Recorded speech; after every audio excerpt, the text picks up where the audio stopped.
Well, good evening. Welcome, welcome. Good evening, good evening. My name is Aaron Stauffer. Can you all hear me okay? Wonderful. I'm the Associate Presbyter for Congregational Vitality here at Heartland Presbytery. And there are lots of Presbyterians here because we can't stop talking. It's good to be with you here this evening. We are going to have a wonderful panel tonight that will address inclusive and welcoming congregations.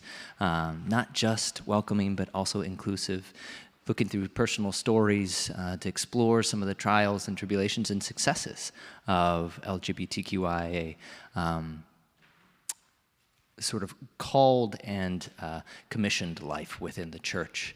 I want to introduce the moderator for tonight's panel, who will then introduce each of our panelists. Tripp Fuller, Dr. Tripp Fuller. Are you ordained? I don't know. Yes. Okay, Reverend Dr. Tripp Fuller is a friend to almost everyone he meets. And a dear colleague, he is a professor at Luther College. He's been running Homebrew Christianity, a podcast that some of you all have been following for about 15 years now, or is it 16? I don't know how long it is. 18 next week. 18, wow. As old as his eldest child, I think. He is a profound thinker and pastor and person of faith. He has a large following that of people who tune in to his thoughts and his queries and his conversations weekly. He will be bringing so many of those people here to Kansas City in the fall. In October 8 to 10 at Pine Ridge Church. Reverend Chris Miller is here from Pine Ridge, and so there are others. We're excited to have a Homebrew Theology beer camp here with us in October. So tonight is sort of a taste of the conversations of what happens when you bring progressive people of faith together to think critically about the future of the church and the challenges that it faces and how it might route them. Saturday at St. Paul's School of Theology, we're also going to have an additional conversation at noon, a lunch. If you haven't registered, just pull my elbow before you head out, and I'll get you on the list. This is a conversation that will be between myself, Tripp, and then Reverend Dr. Casey Sigmund, who is the professor of preaching at St. Paul, but also director of a center there on play and rest within preaching.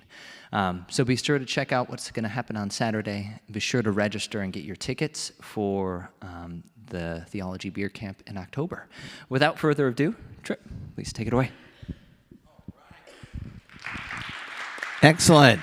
Well, hello, everyone. My name's Tripp, and this is mostly just to know the ratio, because there's some things of the 80,000 people that listen to me talk a lot every week.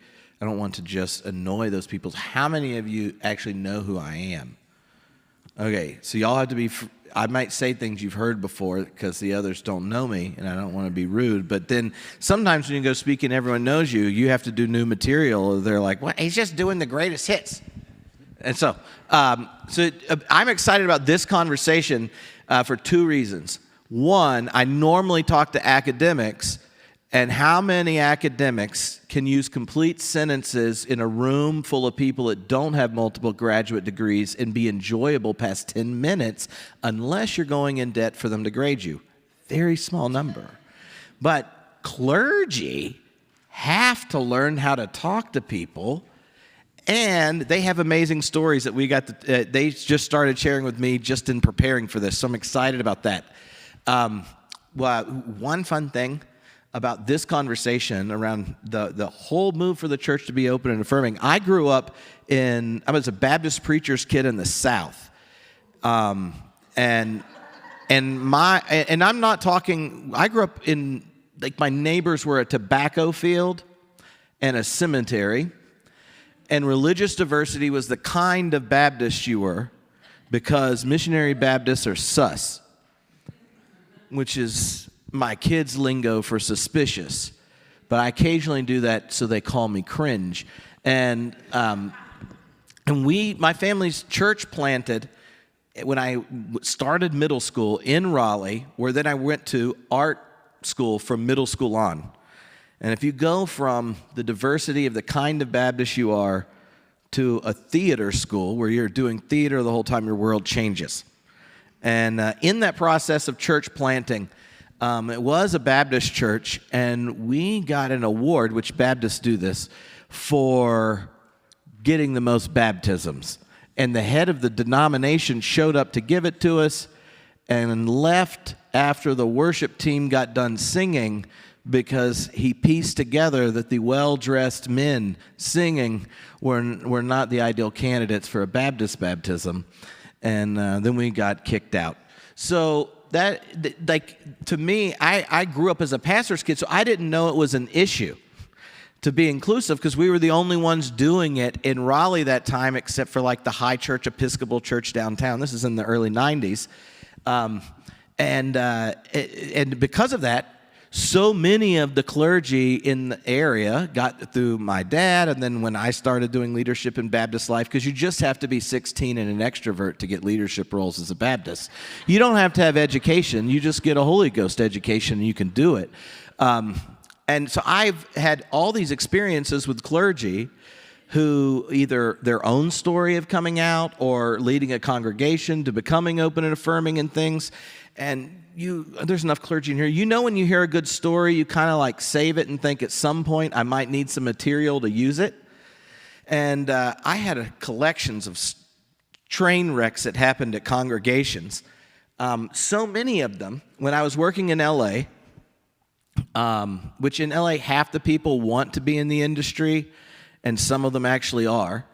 To practice public speaking, I was doing stand-up classes, and so we got these prompts, and one of them was like getting fired, and I tell a story of a youth minister that gets fired for being welcoming to a kid that came out in his youth ministry. And they're like laughing, and then like you see someone start tearing up, and they're like, "Oh, you're doing your minister thing." And then a guy comes up after and is like, "Do you think you could turn that into a movie?" And I was like, "What do you mean? You know how many stories of this I have?" And so turns out this guy gives me $20,000, and I make an indie film called The Road to Edmond that is a faith-based buddy road trip comedy with progressive religious themes. It's not necessarily good, but it is free and streaming on the internet. And I did it, and then entered it into like 20 faith film festivals, all of which just to save the rejection letters. And then we wanted a couple of LGBTQ film festivals. And just in doing a film that has all the jokes and stories that different clergy or people and their experiences came out, when you're at a film festival, they will just come volunteer. And the number of people who've had horrible experiences and hadn't seen anyone with Team Jesus in it that come just pour out their story are there. And then there are those who say, "Hey, you know, in my city, there's only one church where I get to just be myself when I show up. And I found it, and it was like an oasis in the spiritual desert." And so all of you that are a part of this region, in the presbytery, and the congregations they represent and their stories, just in that experience of going to film festivals, I realized just how powerful it is to identify and work through the deep challenges of a congregation getting on the same page, but not just getting there, but to then asking ourselves, what is it like to do this well? Where anyone gets to walk through the door and they don't get an extra thing they have to deal with on top of being human. And so just in our conversation setting up and in that experience, it made me really excited to looking forward to this. And they have so many good stories and things, is going to be really easy. So what I thought we'd start with is, since I got to meet Dell first, and he somehow got suckered in with Aaron into saying yes to this whole experience. The first thing I was really looking forward to y'all talking about, and I gave them my 3 questions, because 3 questions, 3 clergy, 4 hours, it'll work out. But But I'm hoping that we can hear not just your experience as leadership, but also your own experience in relationship to the church and your own understanding and exploration of your identity, both as clergy and as a queer person.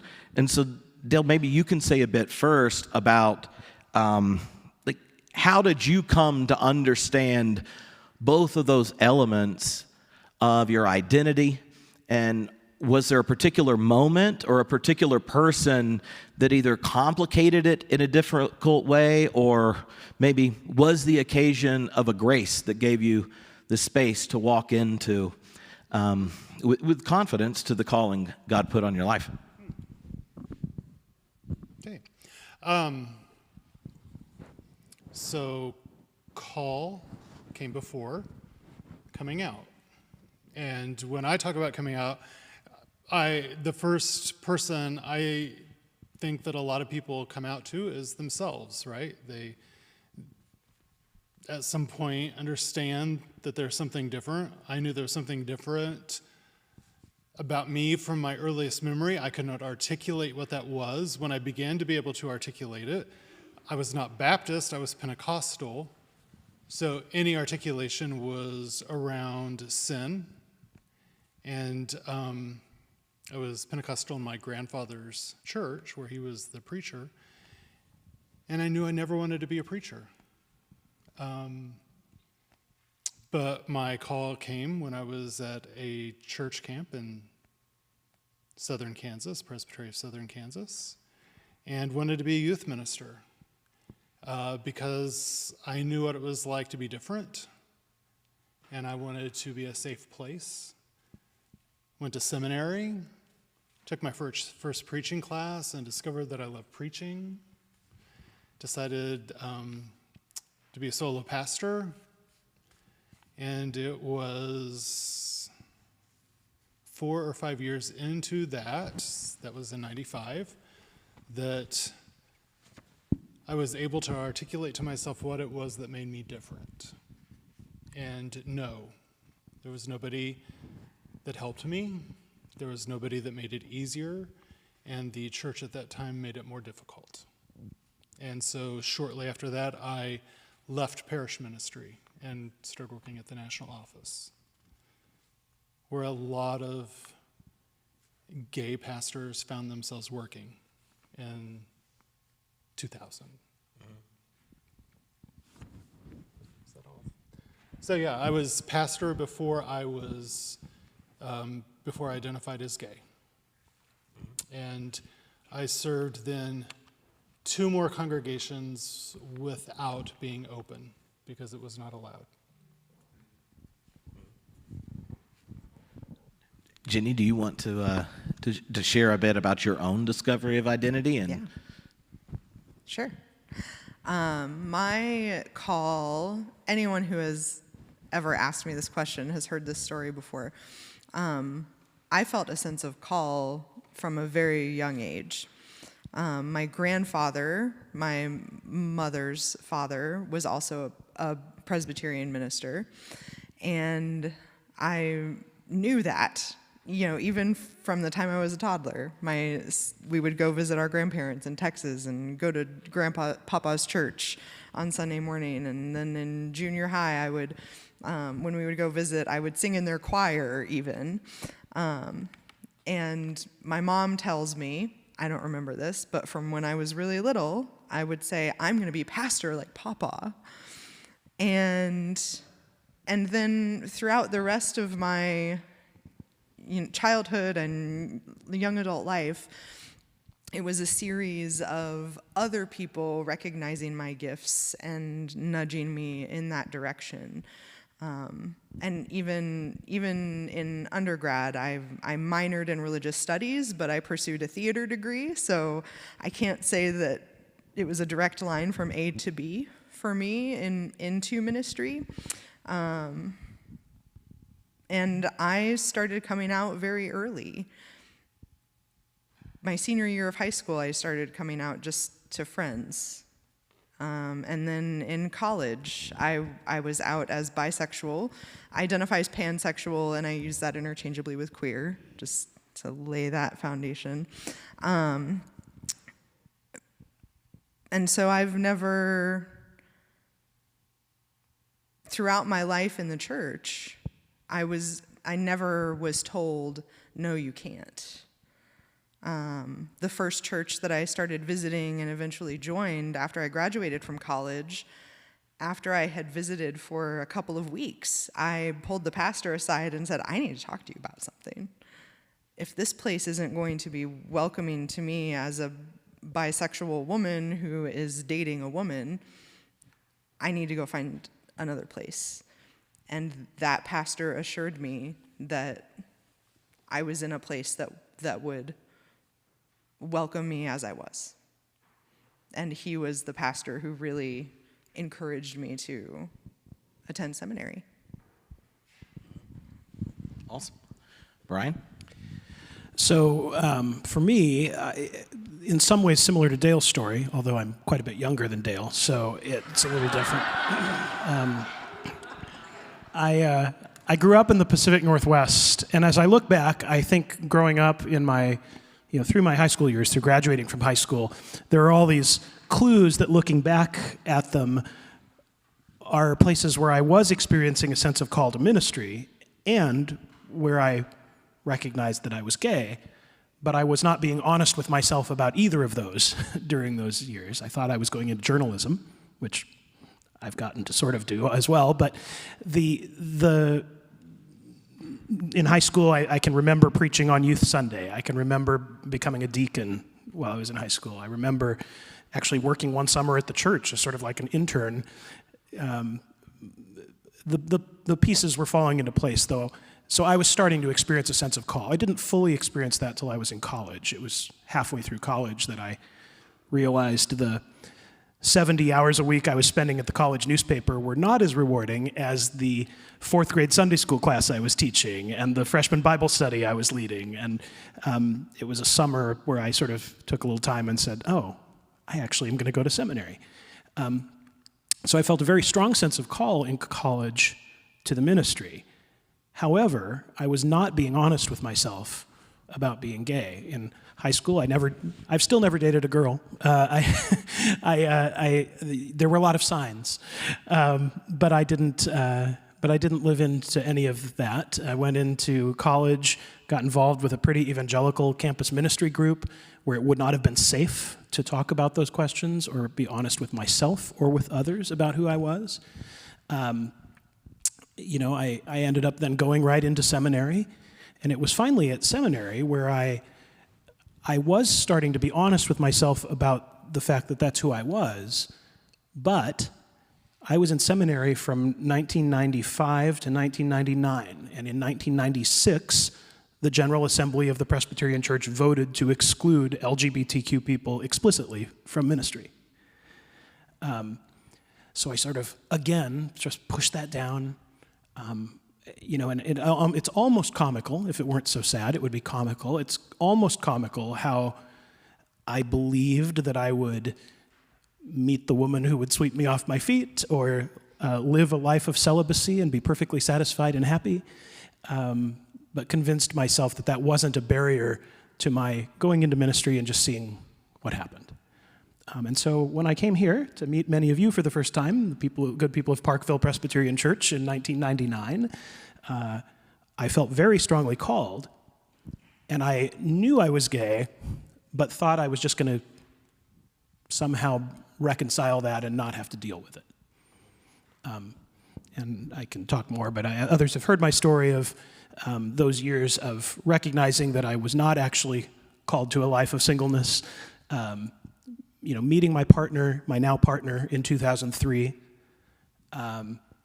but living many, many years serving that church, I hope faithfully and well, but also not being fully honest about who I was, because it was, just as for Dale, illegal. Would have not only potentially cost me the job, but more importantly, I think would have caused great division and challenges in that congregation. And eventually, didn't really fully come out till I actually left that church in 2012 and started the work I do now with the Covenant Network of Presbyterians. So I as some have said, I I came racing out of the closet. I went from being a closeted pastor to leading a national LGBTQ advocacy and inclusion organization. But, I'll share one other thing. At some point, I remember when I was telling some friends and colleagues early on that I was gay, and folks were asking, why don't you just switch to a different denomination? The United Church of Christ, the UCC is affirming. There's Episcopal churches that would hire you. And someone half jokingly said, are you kidding? He's more Presbyterian than he is gay. And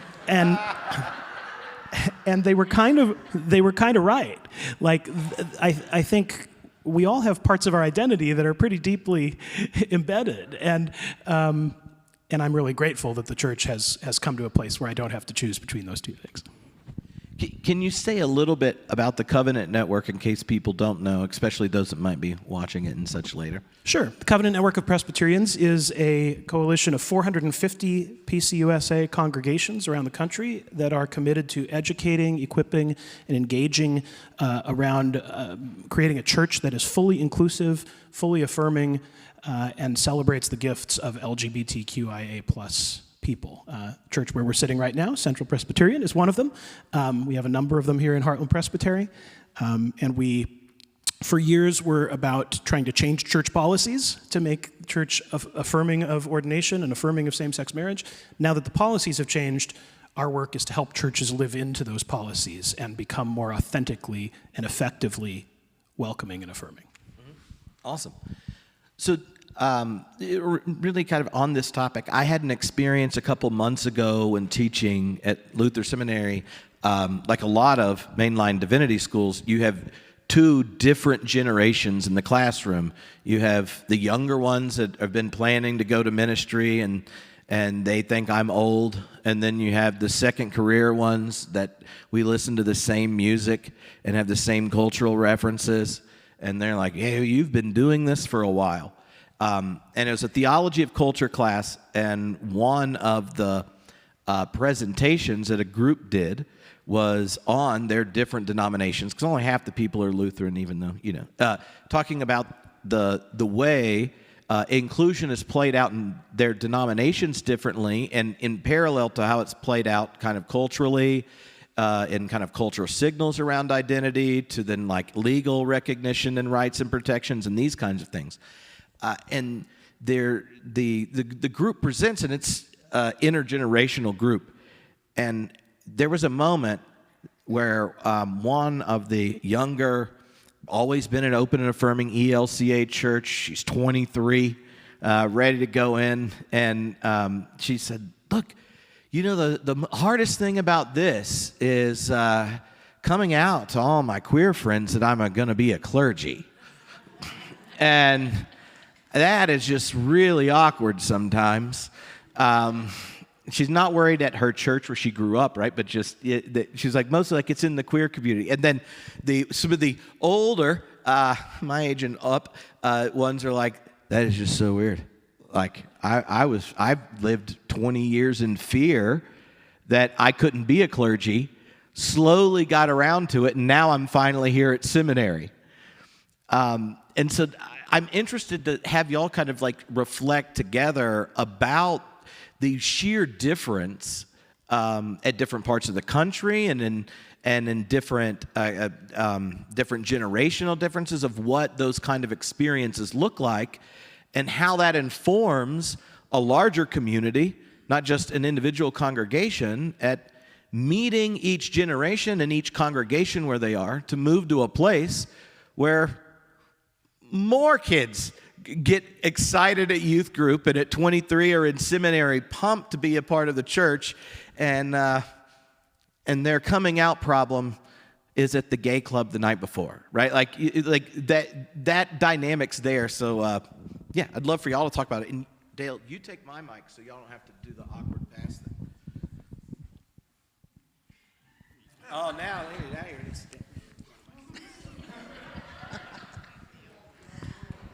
So the thing that came to mind as you were asking this question was when I was certified ready to seek a call, and interviewing with churches for the first time. And the presbytery where I was under care in central Illinois was about the same size as Heartland-ish in terms of number of churches,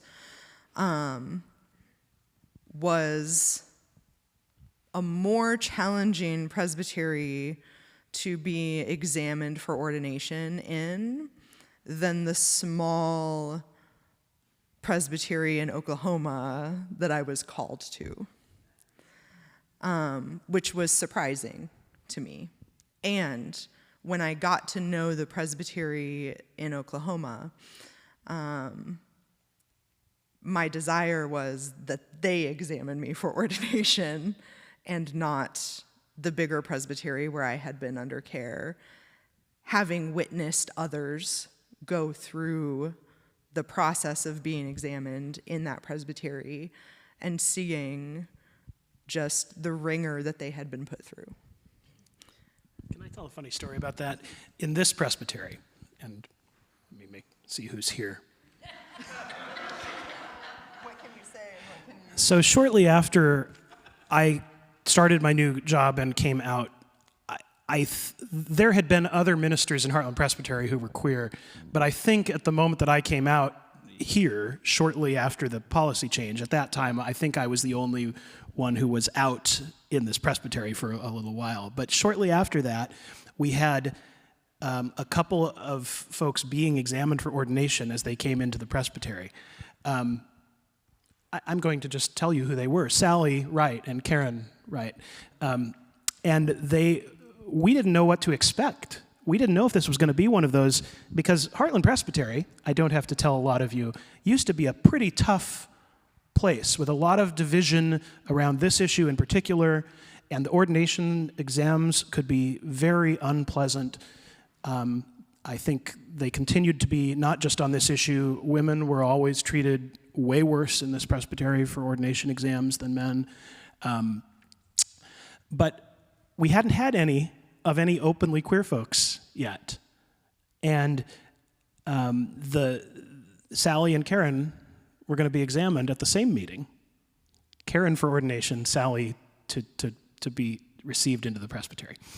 So we did a boot camp in my living room where we had a few people come over. We served bourbon, which they do not do at presbytery meetings, as it turns out. But we had them basically pelt Sally and Karen with questions because we weren't sure what they were going to encounter on the floor of presbytery. And that feels like 100 years ago now, because that's not how it is at this presbytery. We have found a community that not that there's no challenges, but that this is an affirming and welcoming space for queer clergy. But we didn't know. And to sort of even after the policy changed in the denomination, to think about the fact that there were people, we had to kind of prepare out of fear for what might happen with thoughtful, mature adults still not that long ago. And of course, Karen and Sally were so excellent and amazing that they wowed the presbytery, and there was never any problem, of course. But it was I will still think about that day for a long time, that we had to act that way because we didn't know. And to your point, Tripp, I do shake my head all the time at the freedom that a lot of young people have to be out and to talk about their faith and their orientation or their identity and not stutter. that's okay to hold those things together. But I will tell you, it's not true everywhere. And I'm flying tomorrow morning. I'm not flying tonight. I'm flying tomorrow morning to Florida, where I'm going to speak at a church, and where I know already a couple of the questions I'm being told to prepare to answer is about the experience that queer young people in their community do not feel safe. They feel safe in this church, but they can't really talk about their faith outside their church with Christians at their school because it would be a source of conflict and judgment and fear. The most difficult time for me in ministry was actually post-2011. So that was after the denomination recognized the gifts of LGBTQI plus people. It was the most painful and difficult time for me as a pastor.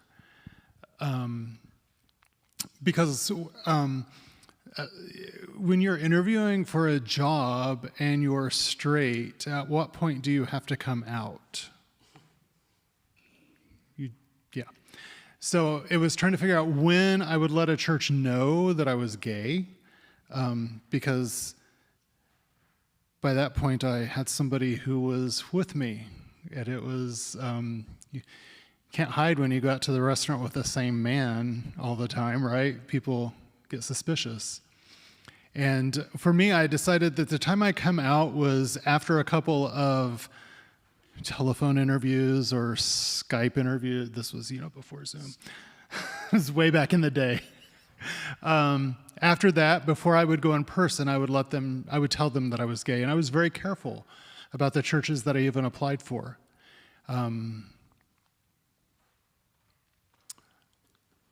And what became very painful was the congregations who were Covenant Network congregations, or who were more like congregations, who would rescind the offer for me to go in person and say, oh, we fought for your right to be a minister, but we're not ready to have a gay pastor ourselves.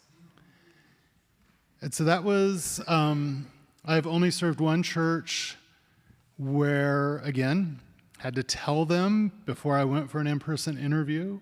It did not matter to them. The church I served before that, there were people who knew that I was gay. And the most accepting people that I have encountered in the last 3 congregations that I served were all over the age of 65.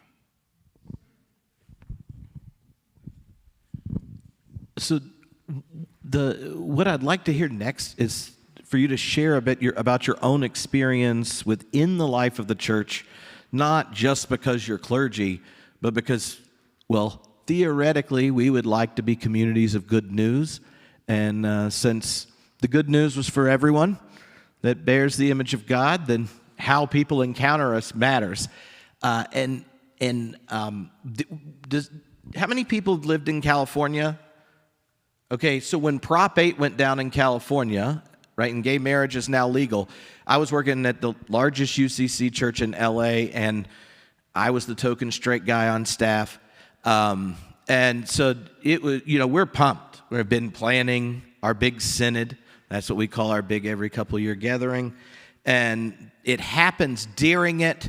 And one of my colleagues from another church, Dave, is the first couple to get married. He and his partner legally. I mean, they've been married within the church already.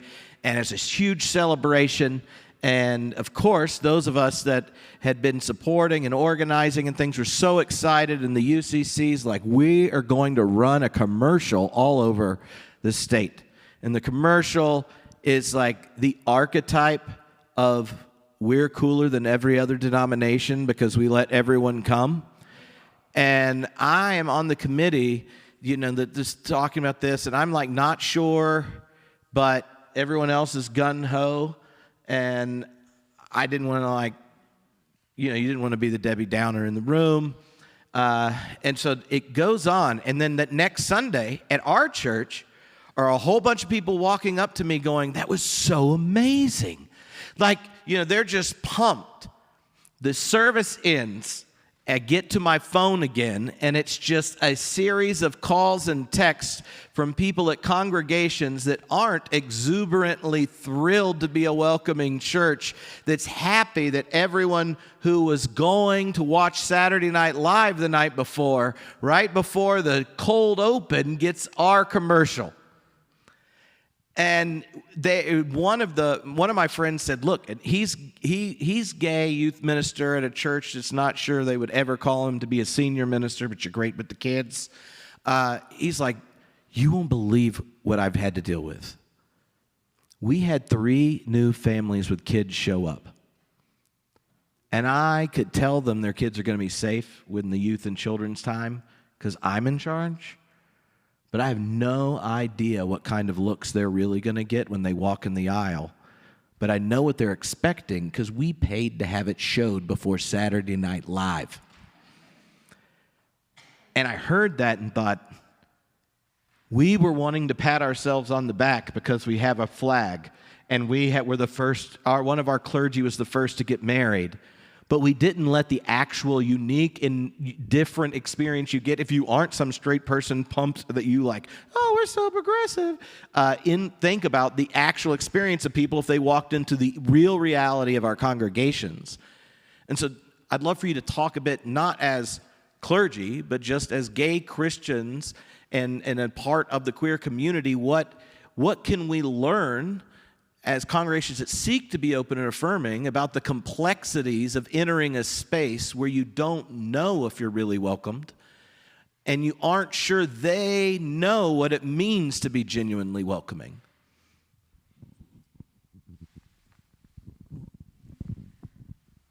You mentioned this, that churches that want to be welcoming and maybe are striving to be inclusive and affirming often will have it on their signage or have a pride flag out front as a sign to the community that this is a place where queer people can come and you are welcome here. And while that may be true, being welcomed into a space is not the same as being included. It is not the same as having yourself, your full, authentic self affirmed by the other people in that space or by the pastor in that space.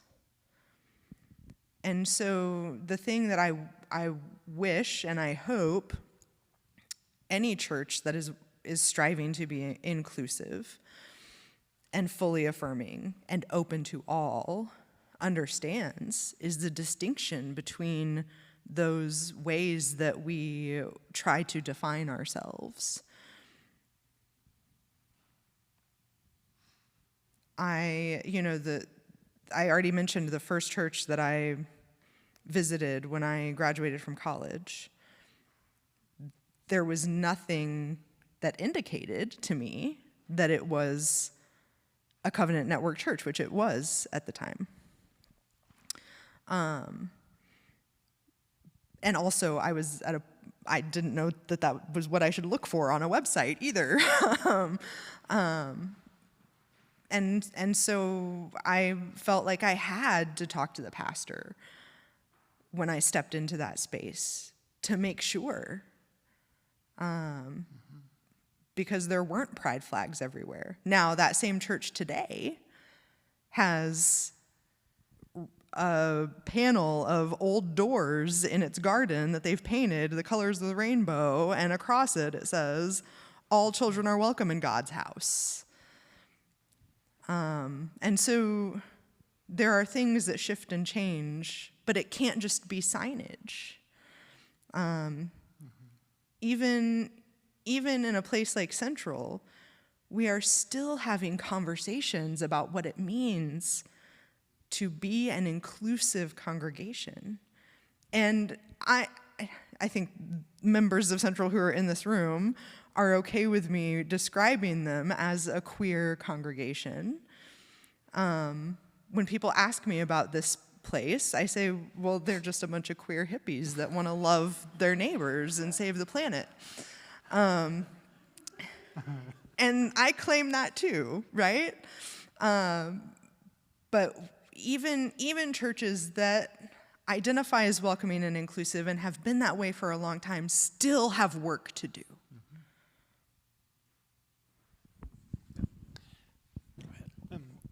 Yes, absolutely. I had a conversation with a church in this presbytery. I'm not going to name what church that is. Clerk of session, somebody else cornered me after worship, and they were like, we've been talking about it in session.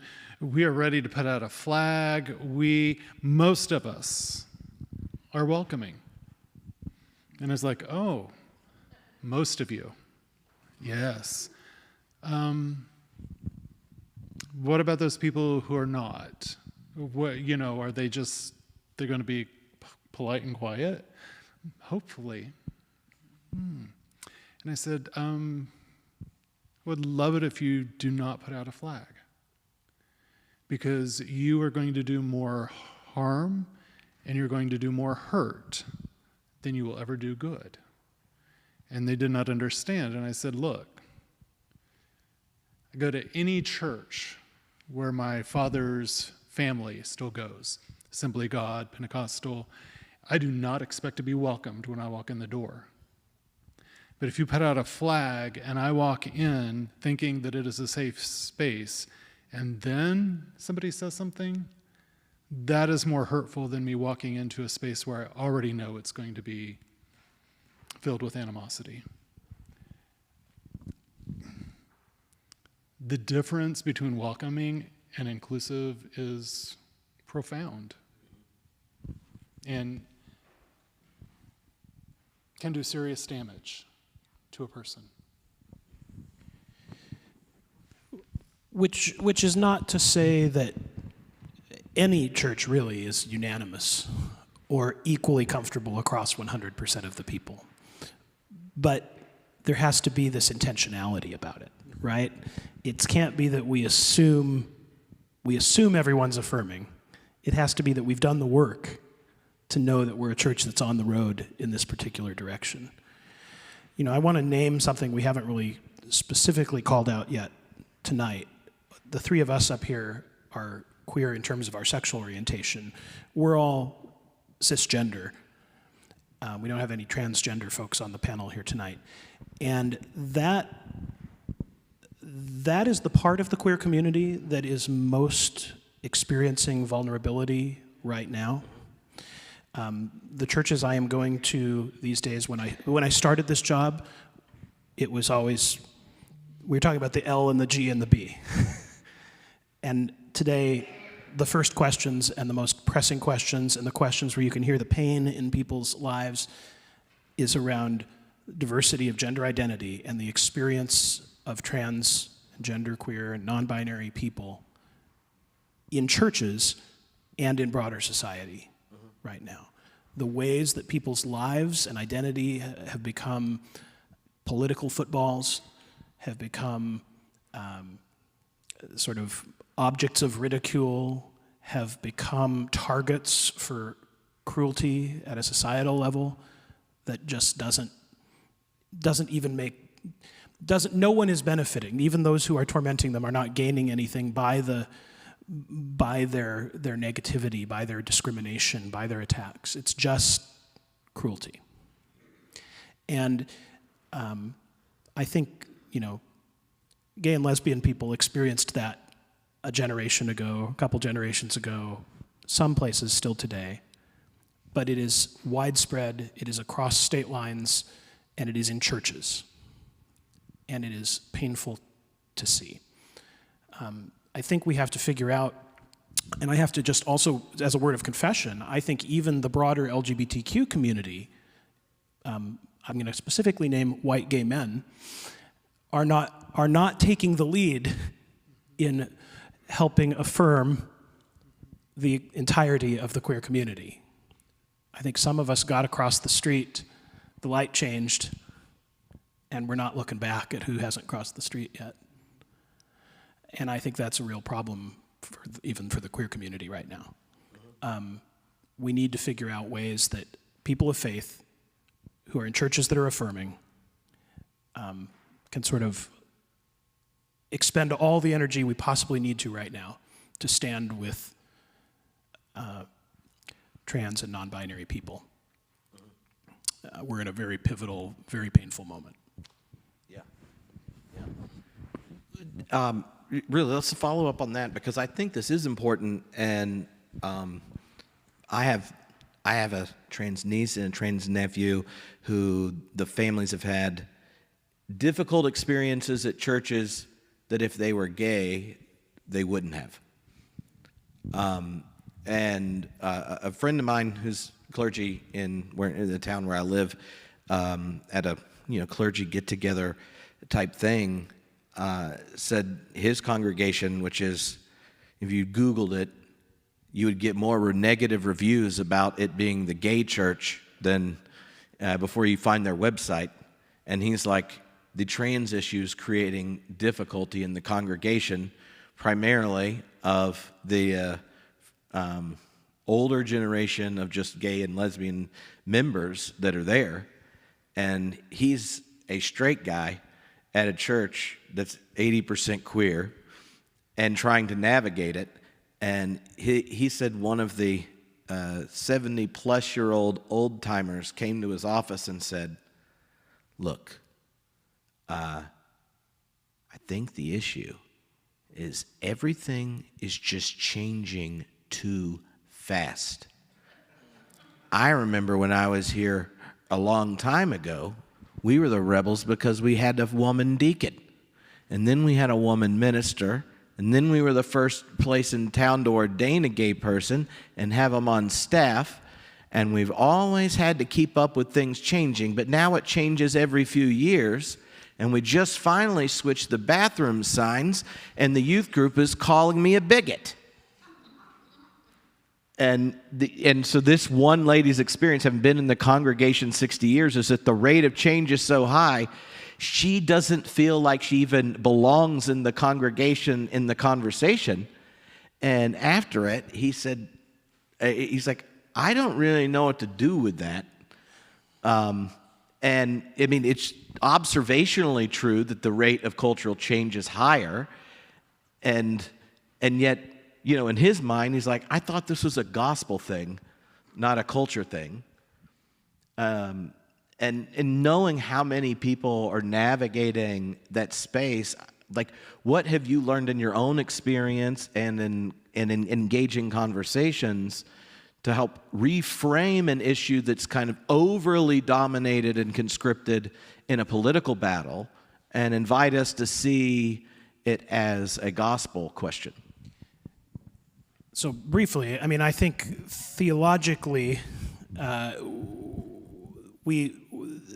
the key concept, I think, is humility. We don't have to understand what is happening in a person's mind and identity. I will never understand gender dysmorphia. I will never understand not feeling at home in my male body, because that's not my experience. But it's not really about whether I understand it, is it? I mean, I should seek understanding. I should develop relationships of trust where I'm going to deepen my understanding out of empathy for another person. But I'm never fully going to understand. That's not the point. The point is love. The point is compassion. The point is, caring for someone the way you would want to be cared for. And if that means that you would want certain pronouns used, or you would want to be celebrated in the fullness of who you are, then of course that's what we should be offering to all people. I have a theory for why Presbyterians are having a harder time with gender identity than with sexual orientation. And I think it's because we don't know how to talk about hard things unless we can vote on them.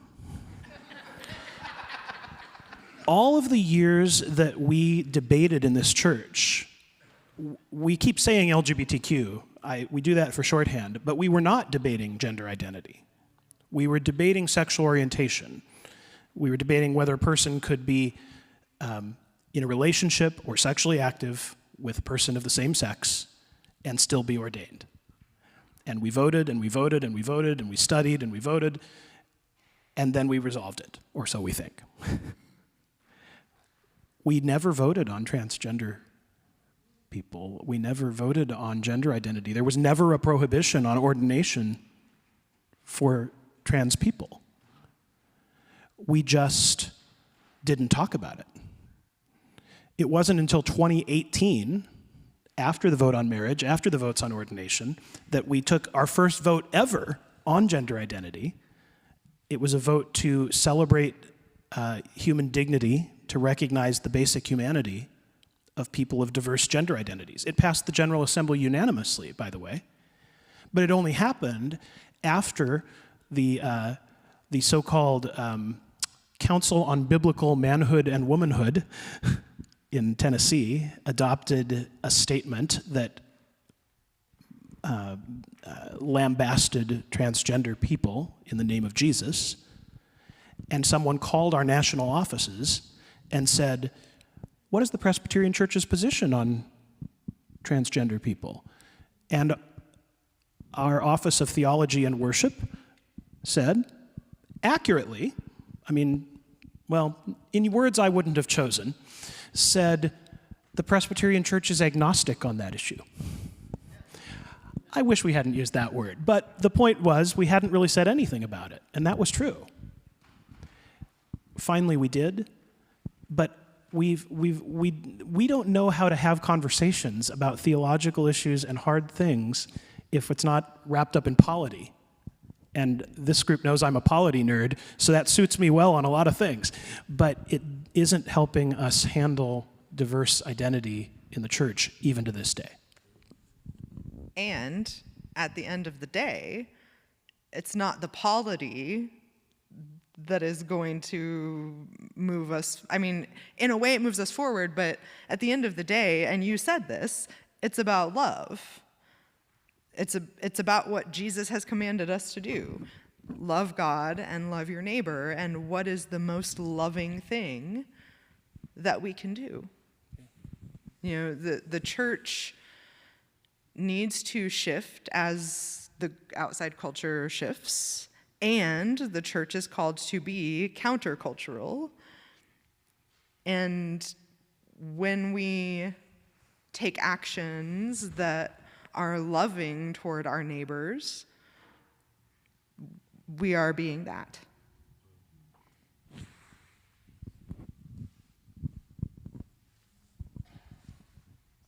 Yes to all that. One of the things you said, though, is I don't share that experience. And that is, it has to do with generations. The last church I served, we had a transgender person, gone away to college, but would come back for holidays.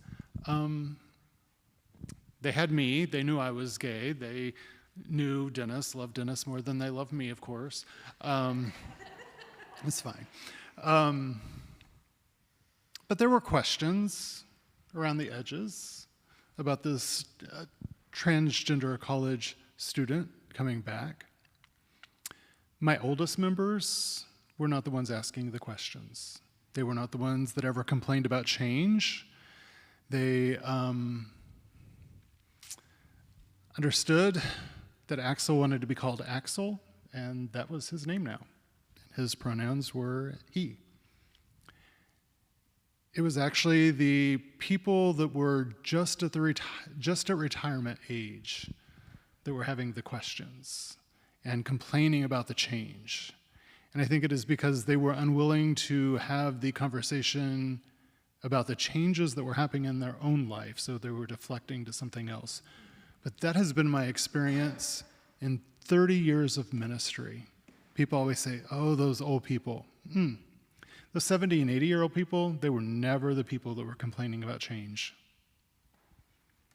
They've seen so much. They've lived through so much. So I said it earlier, the most accepting people when I started coming out in those congregations were the oldest people. Awesome. All right, so let me make sure. Okay, we got 10 minutes. All right.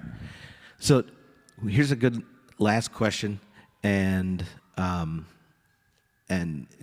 was thinking about it, talking with a friend who gave up their ordination and left the church.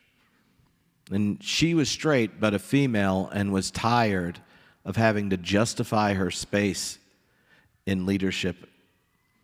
And once she became a senior minister, and she's Methodist, so, they just kind of move you to places.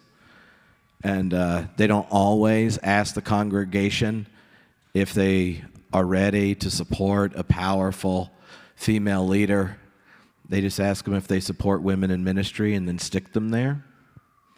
And when she told me that she was leaving congregational ministry and didn't know what she was going to do, she's very gifted and found a job rather quickly, I said, well, what was it that did it? And she said, the place I was called to proclaim the gospel is the last place I experienced it.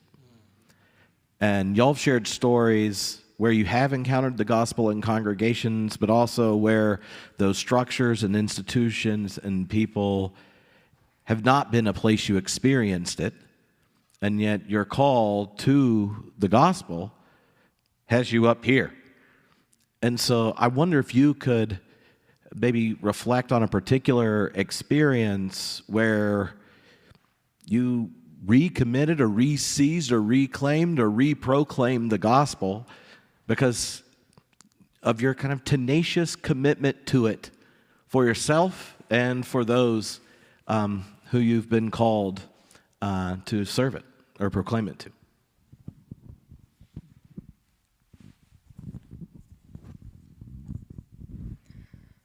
For me, the church is a place where we are called to support each other.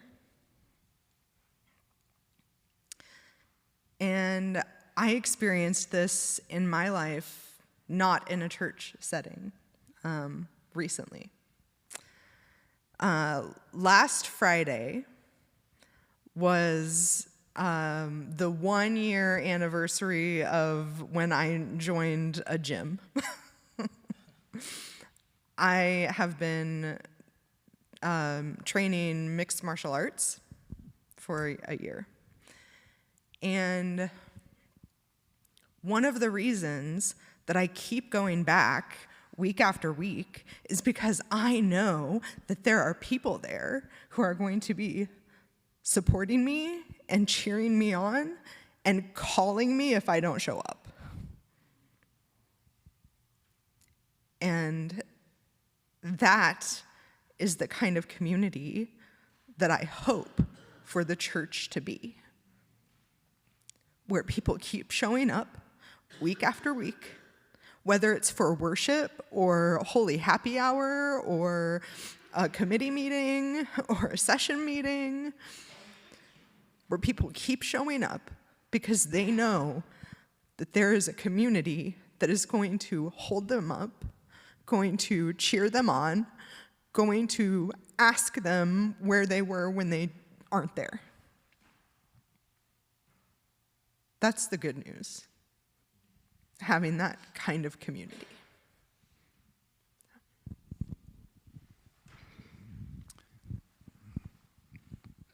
I think there are 3 times. The first time I was serving a small church in Indiana. It was after I had left parish ministry, went to work for the national offices, found my way back to parish ministry, knew I was gay, had already met Dennis, and there were a tiny, tiny church, maybe 12 people on a Sunday morning, with a lesbian couple who I did not have to come out to, who just knew and just loved and just accepted and just cherished me and Dennis, right? Served another church, and then while I was serving that church 2011, then really hard, painful time finding another place to go. And so the last church that I served was that place. It was my installation. They knew I was gay. It was also the weekend of the Pulse.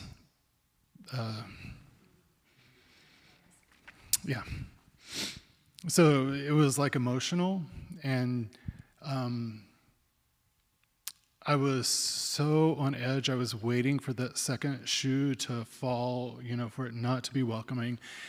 And during the installation, sermon was done, charge was done. All that was left was the prayer, right? And the person that I did not know that I'd asked to be on my commission to install me was sitting behind me, and he leaned up, he put his hand on my shoulder and said, "Is your wife here?" And I said, "No, but my husband is here." And so then we go up so he can pray, and then he invites Dennis up, and he prays over both of us, which is something that I had never experienced in a congregation before. And then the third time was when I was examined by Heartland Presbytery, which was the only second time I've ever been examined on the floor of Presbytery. It's the first time since I was examined for ordination. And there was not one question about sexuality. It was questions about gifts and vision and skill, which was profoundly affirming.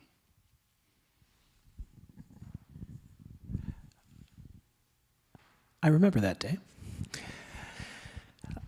I served the Parkville Presbyterian Church for 13 years as pastor, and in many ways, my last 6 weeks as their pastor were some of the most profound and best of my ministry, because that was after I had told them I was gay. And I had 6 weeks left. And I had some really hard conversations during that time, as you can probably imagine. The hardest ones were not with the more conservative members of the congregation. Those were challenging in their own way. But the hardest ones were with people who were 100% supportive of me. Some of my closest church members, actually, who said things to me like, "How could you not tell us? We would have been completely supportive of you. You sat by my mother's bedside while she was dying. You did our premarital counseling. How could you not share this most important thing in your life?" And they were right. And yet, there was something was happening in those conversations, and was in others too, that was finally truly authentic, where they knew me more closely in the fullness of who I was. And I was also seeing them more in the fullness of who they were, because I was not holding something back.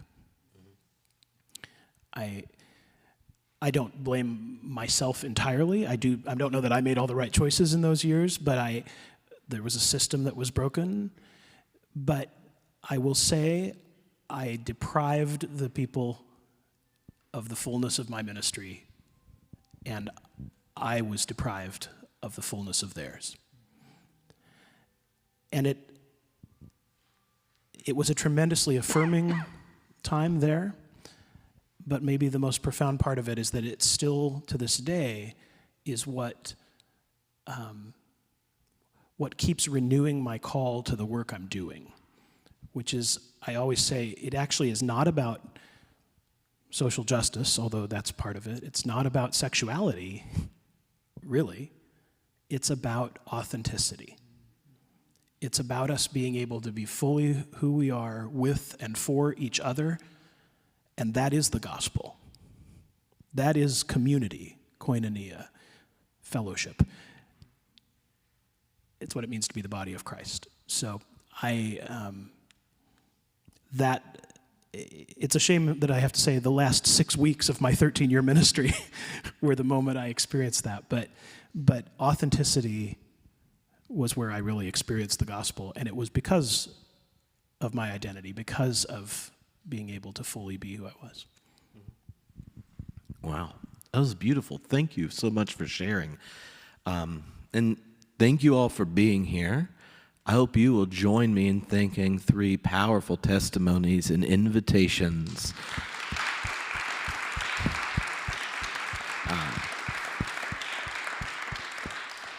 I kind of think I mean, y'all don't know if y'all do this because you're not Baptist, but you got that Pentecostal energy. If y'all had ever considered tag teaming a revival sermon, it might, break the frozen chosen energy. But this has been awesome, and thank you, everyone, for being here, and Aaron for getting the food and arranging it. Any of you are more than welcome to join us on Saturday over at the seminary, or div school. It's a div school. You get those wrong, and you get in trouble. And I hope all of you, especially in the area, if you want to see what happens when like 30 theologians, 30 different podcasts, and 600 people day drink at a church and nerd out together, you should come to Theology Beer Camp. It's going to be a lot of fun. We're going to have some really cool speakers that are coming, and you could ask Aaron off the record, but I'm not putting it on a microphone until the reveal, but we could tell you if it wasn't being recorded. Well, actually, Ilia Dilio said it on the internet, so I can tell you she's going to be here, which is super exciting. Because who doesn't like a Teilhard nun to come hang out with you? And just because she's 90 pounds doesn't mean she can't drink 9 beers and then use multiple languages in answering your question. Just saying, if you've never done that with a nun before, there's an opportunity. But totally excited to be here. Thank you so much for sharing your stories. And it was wonderful to meet you, and we'll talk to you again soon, unless there's someone else that needs to make an announcement. No? All right, excellent.